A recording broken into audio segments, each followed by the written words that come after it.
ख्रिस्त में प्यारे भाइयों और बहनों, जैसे कि मैंने कहा, आज रविवार के दिन जब हम बड़े आनंद के साथ प्रभु की वेदी के सामने आते हैं प्रभु का वचन सुनने के लिए और उस एकमात्र प्रभु को ग्रहण करने के लिए, और सचमुच में हम सबों के लिए, विशेष करके हम क्रिस्तियों के लिए एक सौभाग्य की बात है कि हम जब कभी भी मिसा बलिदान में भाग लेते हैं उसी प्रभु यीशु क्रिस्त को ग्रहण करते हैं जो हमारे जीवन में अपनी आशीष व कृपा भरता है।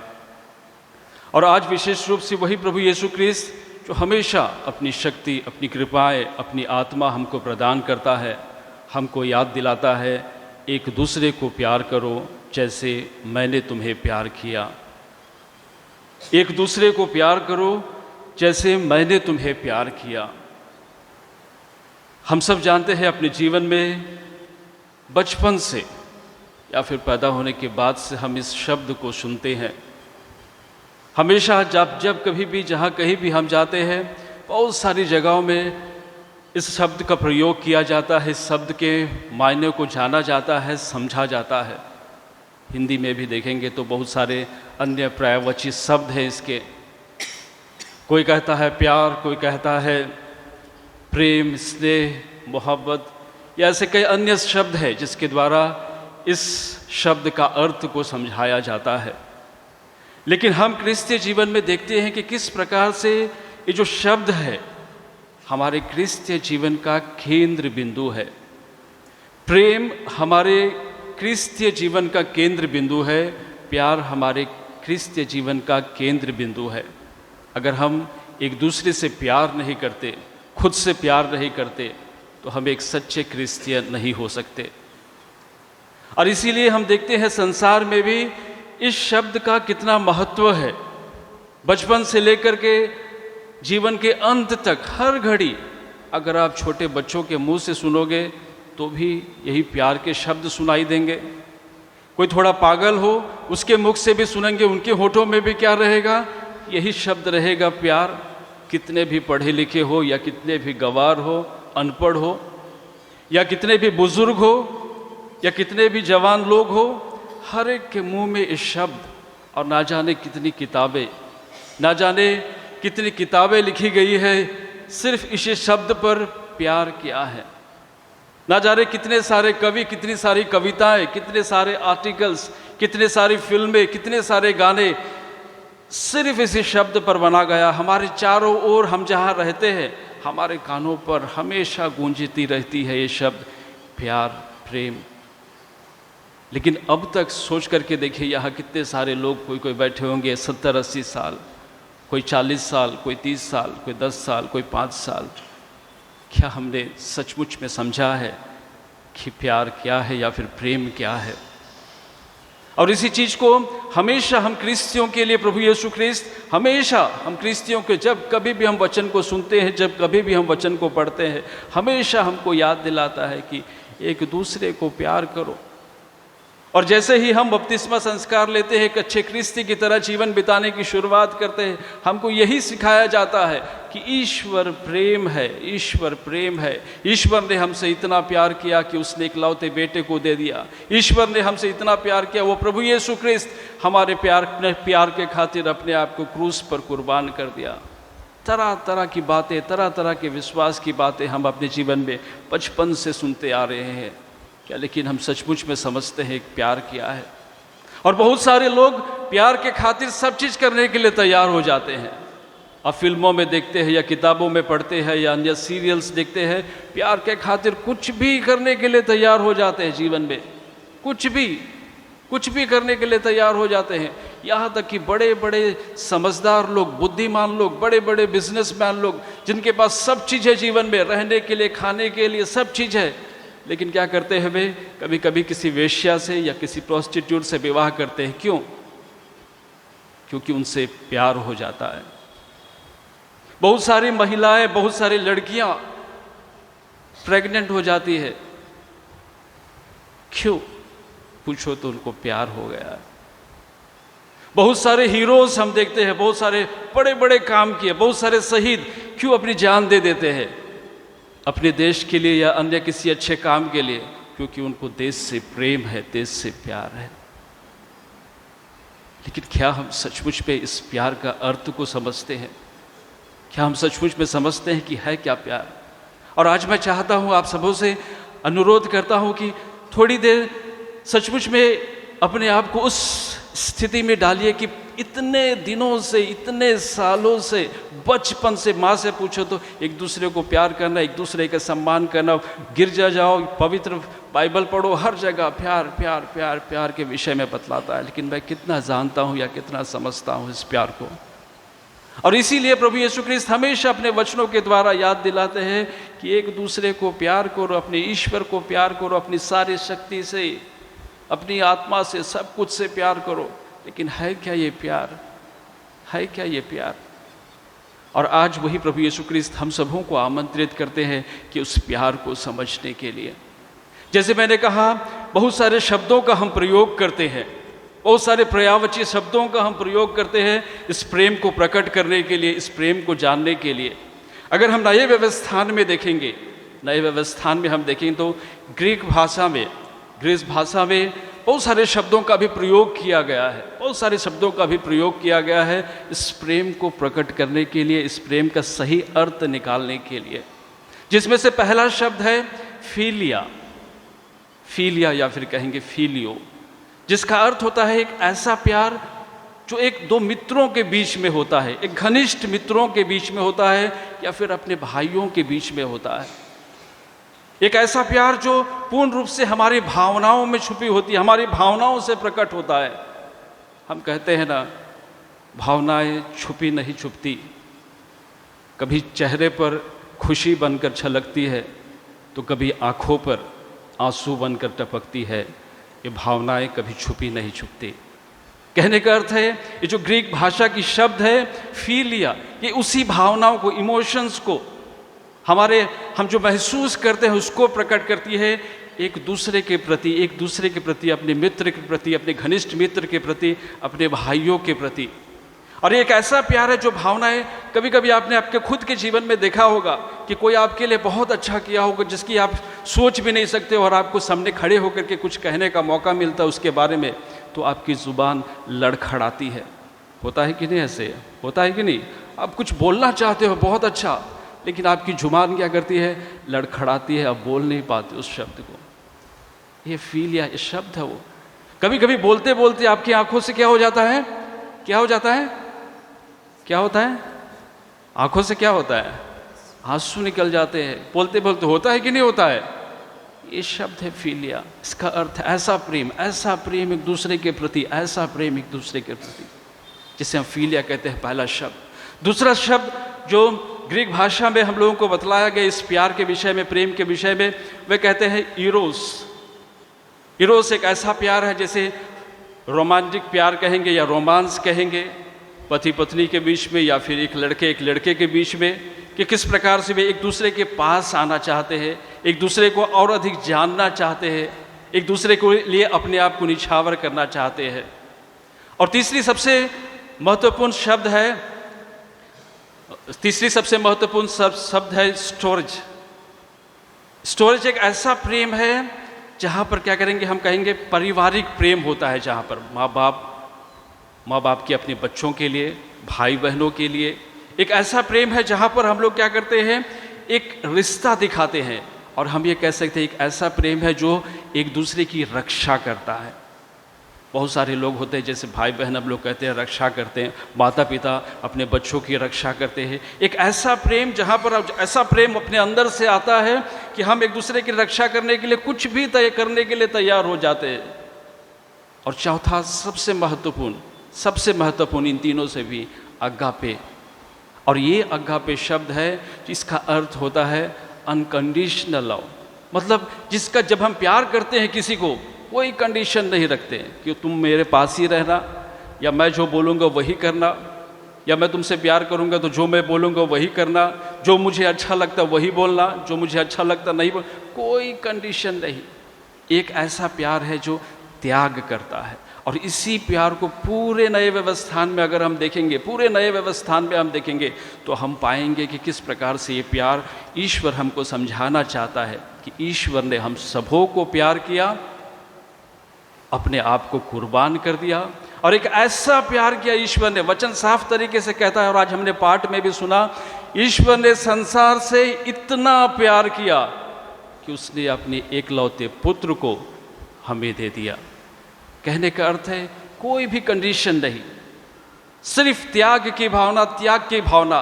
दूसरे शब्दों में कहेंगे कि उसकी खुशी में ही मेरी खुशी है, उसकी अच्छाई में ही मेरी अच्छाई है। वो जब सही चलता है, वो जब मुस्कुराता है तो मेरे होठों पे मुस्कुराहट आती है। कहने का अर्थ है पूर्ण रूप से समर्पित लव, और वही प्यार जो ईश्वर हम सबों के लिए किया, और वही प्रभु यीशु क्रिस्त ने इस धरती पर आकर के हम सबों को दिखलाया। और इसलिए इन शब्दों को हम लोग जब सुनते हैं, समझते हैं, समझने का प्रयास करते हैं, ईश्वर हम सबों को बतलाता है कि किस प्रकार से ईश्वर ने संसार को इतना प्यार किया कि उसने अपने इकलौते पुत्र को हम सबों को दे दिया। और यही चीज़ को अगर हम समझने का प्रयास करेंगे तो कभी भी हम अपनी शक्ति से समझ नहीं पाएंगे। अगर हम इस प्यार को समझने का प्रयास करेंगे, कभी भी अपनी ताकत या अपने धन या अपने दौलत से समझ नहीं पाएंगे। लेकिन इसको समझने के लिए हमेशा ईश्वरीय कृपा की ज़रूरत है।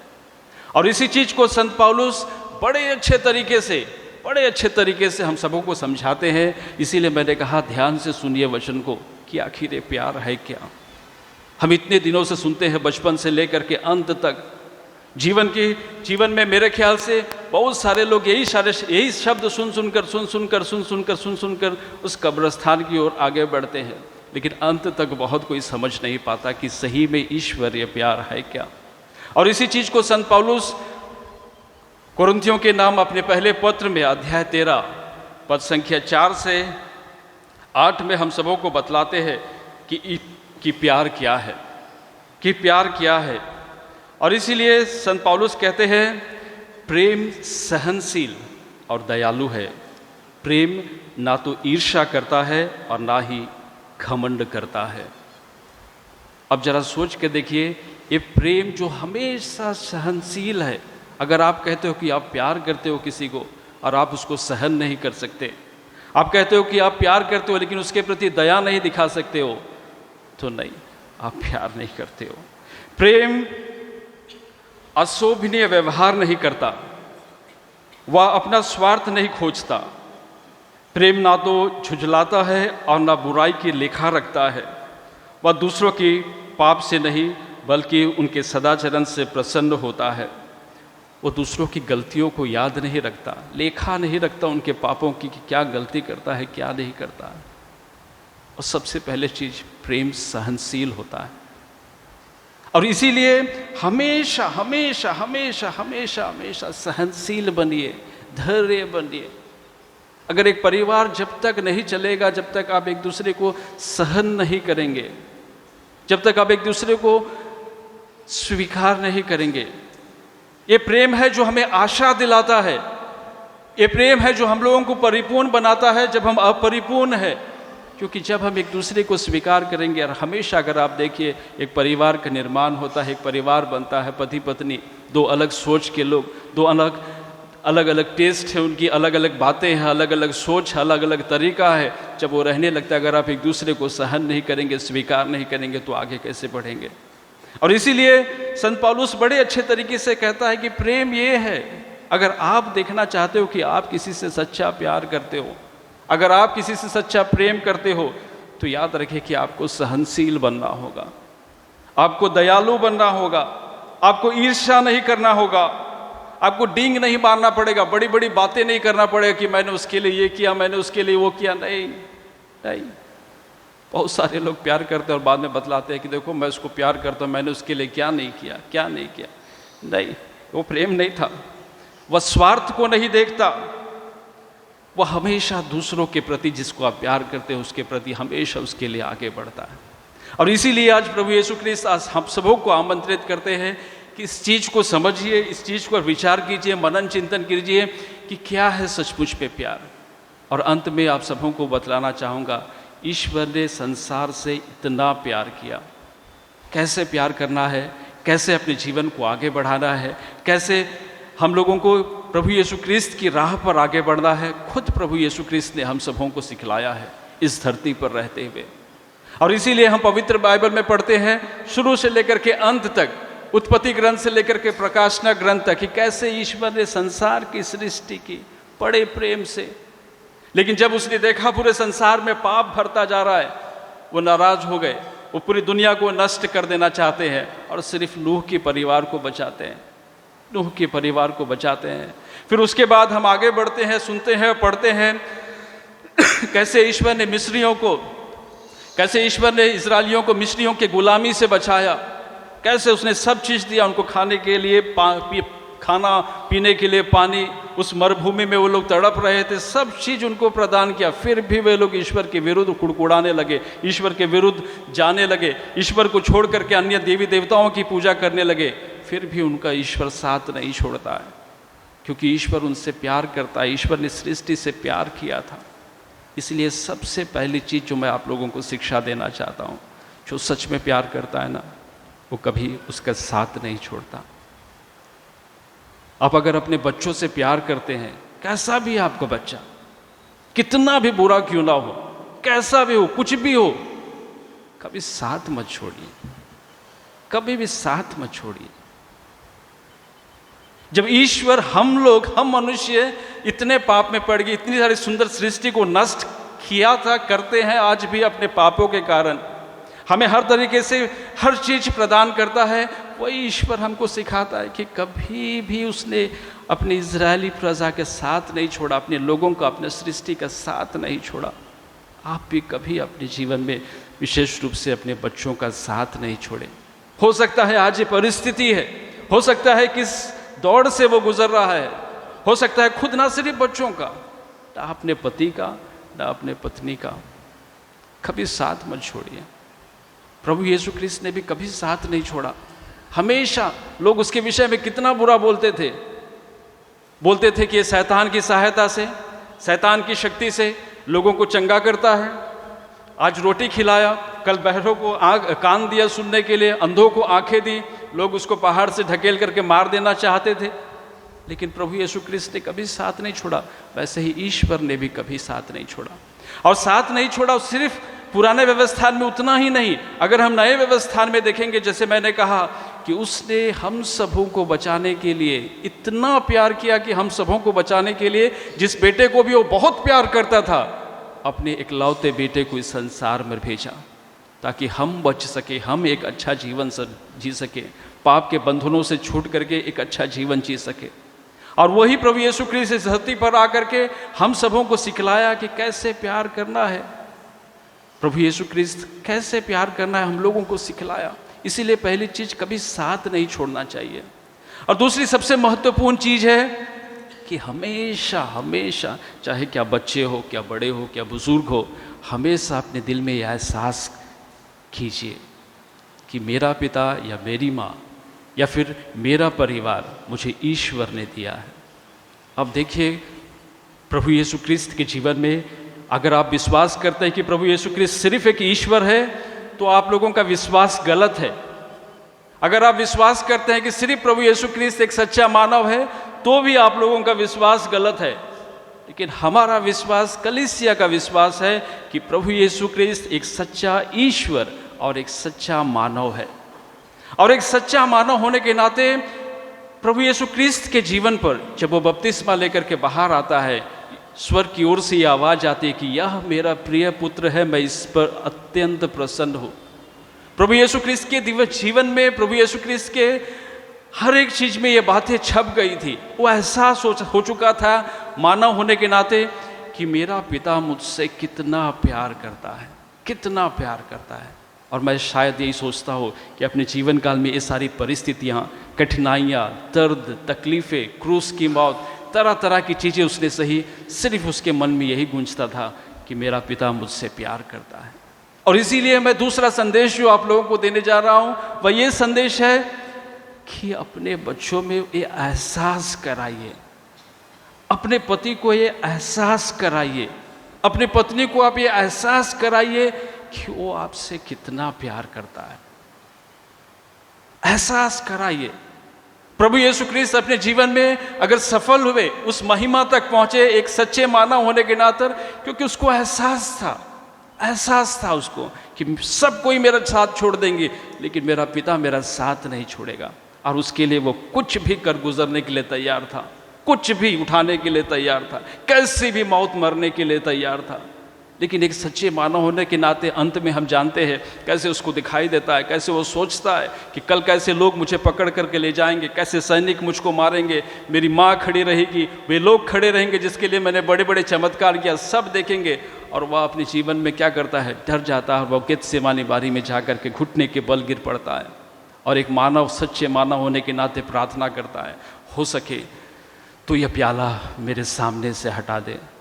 लेकिन अंत में कहता है मेरी नहीं आपकी इच्छा पूरी हो। एक सच्चे मानव होने के नाते वैसा ही प्यार ईश्वर हमसे चाहता है। जीवन में कठिनाइयाँ आएंगी, परेशानियाँ आएंगी, यहाँ तक कि परिवार टूटने भी लगेगा, यहाँ तक कि आपके बच्चे बिल्कुल आपका बात नहीं मानेंगे, कैसा भी होगा जीवन में। बहुत सारे हमेशा उस प्रभु यीशु क्रिस्त को याद कीजिए जो घुटने टेक करके प्रार्थना करता है, मैं कमज़ोर तो हूँ एक सच्चे मानव होने के नाते, लेकिन आपकी इच्छा करना चाहता हूँ, सहायता दे, शक्ति दे। और मैं आप लोगों को बतलाता हूँ वो आपको ज़रूर सहायता प्रदान करेगा, वो आपको ज़रूर सहायता प्रदान करेगा, क्योंकि इसीलिए तो वो क्रूस पर मरा, यही तो वह रास्ता उसने दिखलाया। अगर उसकी कृपा, उसकी आशीष हमारे जीवन में नहीं मिलेगी, हमारे ऐसी परिस्थिति में वो हमारा साथ नहीं देगा, जब हम हृदय से सच्चे हैं और उसको पूछते हैं साथ नहीं देगा, तो वो हमारा ईश्वर नहीं है। उसका क्रूस पे मरना भी व्यर्थ है अगर वो हमारा साथ नहीं देगा। वो चाहता है कि हमको जीवन दे और ऐसा जीवन कि वो परिपूर्ण हो। इसीलिए उसने हम सबों को बतलाया कि एक दूसरे को प्यार करो जैसे मैंने प्यार किया। और इसीलिए वही प्रभु यीशु ख्रिस्त आज आप सबों को यही संदेश देना, कभी साथ नहीं छोड़ना चाहिए और अपने बच्चों में, अपने परिवार में, अपने पति में, अपने पत्नी में ये एहसास दिलाइए कि मैं कितना प्यार करता हूँ, मैं कितना मानता हूँ, मैं कितना सम्मान करता हूँ। और तीसरी सबसे महत्वपूर्ण बात जो हम लोगों के लिए है वह हमेशा त्याग करना सीखिए। हमेशा त्याग करना सीखिए। जब हम त्याग करते हैं ना, हम अंदर से शक्ति कमाते हैं। बहुत सारे आप सोचेंगे दूसरे तरीके से देखें, बहुत सारे लोग पहाड़ों में जाते हैं, घंटों तपस्या करते हैं, बहुत सारे लोग उपवास करते हैं, प्रार्थना करते हैं, त्याग, अपने शरीर को त्याग करते हैं या कुछ त्याग करके किसी के लिए कुछ दान देते हैं, कुछ करते हैं। जब हम त्याग करते हैं ना, अंदर से शक्ति मिलती है सच्चे प्रेम करने के लिए। प्रभु यीशु ख्रिस्त क्या कहता है, 40 दिन 40 रात उपवास किया, प्रार्थना किया अपने कार्य शुरू करने से पहले। क्यों? क्योंकि उसको अंदर से शक्ति होती है। आज क्यों हम सच्चा प्यार नहीं कर पाते? क्यों मेरा बेटा, मेरी बेटी क्यों नहीं समझती? मैं अच्छा खाना देती हूँ, मेरा पति क्यों नहीं समझता? सब चीज़ अच्छा करते हो, घर साफ रखते हो, सब चीज़ करते हो, यहाँ तक कि ऑफिस में जाते हो, काम करते, फिर भी मेरा क्यों नहीं समझता मेरे प्यार को या फिर मेरी इतनी अच्छाइयों को? क्योंकि आपके अंदर में वो दिखता नहीं है, चेहरे पे वो महसूस नहीं कर पाता। ये कब आएगा, कब आपका चेहरा छपकेगा? जब आप त्याग करोगे, जब आपको दर्द होगा ना अंदर से, जब आपको दर्द होगा, मैं हमेशा कहता हूँ जब आपको दर्द होगा ना अंदर से, तभी आप कह सकोगे कि आपने किसी को प्यार किया है। संत मदर तेरेसा कहती है जब आप किसी को देते हो ना, जब आपको अंदर से दर्द होता है कि कुछ निकला है या फिर कुछ आपके जीवन से कुछ भाग गया है या फिर आपके बैंक बैलेंस से कुछ गया, दर्द हुआ ना, उस मोमेंट पे आप कह सकते हो कि आपने किसी को कुछ दिया है। या फिर जो दर्द की भावना होगी ना, उस समय आप मैं इसको कितना प्यार करता हूँ। और इसीलिए हमेशा त्याग करना सीखिए। ये त्याग ही आपके चेहरे की सुंदरता लेकर के आती है। बहुत सारे लोग उपवास चेहरे की सुंदरता लाने के लिए तरह तरह की चीज़ों का प्रयोग करते हैं, बहुत सारे उपवास करते हैं, बहुत सारी चीज़ों को नहीं खाते हैं, त्याग करते हैं। बहुत सारे लोग बाहर जाने की बहुत इच्छा है, नहीं जाते। क्यों? ये सुंदरता लेके आते बाहरी रूप से, लेकिन अंदर से सुंदरता लानी है तो त्याग की भावना को देखिए और फिर देखिए कि वो ताकत जब आप किसी के साथ रहते हो या किसी को प्यार करते हो तो बहुत दिखाई देता है आपके चेहरे पे। लगेगा, आपको बोलने की ज़रूरत नहीं होती है। जैसे मैंने कहा, भावनाएं छिपी नहीं छिपती, कभी आँखों से तो कभी चेहरे पे झलक ही जाती है, बोलने की ज़रूरत नहीं पड़ती है। और इसीलिए हमेशा की तरह प्रभु यीशु ख्रिस्त आज हम सबों को बतलाना चाहते हैं कि इस तरह से प्रेम की राह पर बढ़ो, उस प्रभु यीशु ख्रिस्त को केंद्र बिंदु मानो और केंद्र बिंदु मानते उस पथ पर आगे बढ़ो। मैं कहता हूँ कि बहुत कुछ सारे लोगों का जीवन बदलेगा। लेकिन कठिनाइयाँ, परेशानी ये सब जाएगी नहीं। ये मत सोचिए कि आप इस रास्ते पे चलेंगे तो बहुत अच्छा होगा जीवन, बहुत अच्छा होगा, कोई समस्याएं नहीं होगी, कोई समस्याएं नहीं होगी। बहुत सारे लोगों के मनों में सवाल भी उठते होंगे, जिंदगी बेकार है, जिंदगी जीना इतना आसान नहीं है, जिंदगी जीना इतना आसान नहीं है। मैं सब चीज़ करता हूँ, सब चीज़ करके देख लिया, जो चाहिए परिवार में सब ला करके देख लिया, ये आसान नहीं है, जिंदगी आसान नहीं है। होता है कि नहीं ऐसे सवाल हमारे जीवन में आते हैं कि नहीं? इतना कुछ करने के बाद में बच्चों के लिए या घर के लिए या रिश्तेदारों के लिए या आस पड़ोस के लिए फिर भी लगता है ज़िंदगी आसान नहीं है। आखिरी में बस इतना ही कहना चाहता हूँ, ध्यान से सुनिएगा। ज़िंदगी कभी भी आसान नहीं होती, ज़िंदगी कभी भी आसान नहीं होती, ज़िंदगी को आसान बनाना पड़ता है। ज़िंदगी कभी भी आसान नहीं होती, ज़िंदगी को आसान बनाना पड़ता है। कैसे? कुछ सब्र करके, सब्र करो भाई, आज नहीं तो कल, कल नहीं तो परसों। कुछ बर्दाश्त करके, ये नहीं कि तुम जैसा चाहते हो वैसा ही होते रहेगा, तेरे बगल वाले या बगल वाली, आपका बेटा, आपकी बेटी आपके जैसा व्यवहार करे जैसा आप चाहते हो। कुछ सब्र करके, कुछ बर्दाश्त करके, और बहुत कुछ, मैंने सिर्फ कुछ कहा, और बहुत कुछ नज़रअंदाज करके। अब हर चीज़ को टोकते रहोगे, आपको मालूम है कि उसने गलती भी की है तो माफ़ी भी तो देनी चाहिए, यही तो प्यार है। अब मैं ये नहीं कहता कि उसकी गलतियों को ढक दो, उसकी गलतियों को माफ़ कर दो, या फिर माफ़ करना ज़रूरी है लेकिन उसकी गलतियों को ढक दो या फिर उसको छोड़ दो, नहीं। बहुत सारी चीज़ें जीवन में नज़रअंदाज भी करना पड़ता है। आप जानते हैं आपका पति कैसा है, क्या करता है, आप जानते हैं आपकी पत्नी कैसा है, जानता है। बहुत सारी चीज़ों को नज़रअंदाज भी करना है। इसलिए हमेशा आप ध्यान से शब्दों को सींचिए, ज़िंदगी आसान नहीं होती, आसान बनाना पड़ता है। कैसे? कुछ सब्र करके इंतज़ार करो, कल या परसों नहीं तो अगले साल। कुछ बर्दाश्त करके और कुछ नज़रअंदाज करके। आज वही ईश्वर जिसने हम सबों को अपने प्रेम से भरा है, फिर एक बार प्रेम की शिक्षा दी है, आपको, मुझको, हम सबों को आशीष दे, ताकि उसके प्रेम के रास्ते पर चल करके हम भी प्रभु यीशु की तरह महिमा में प्रकट हो सके।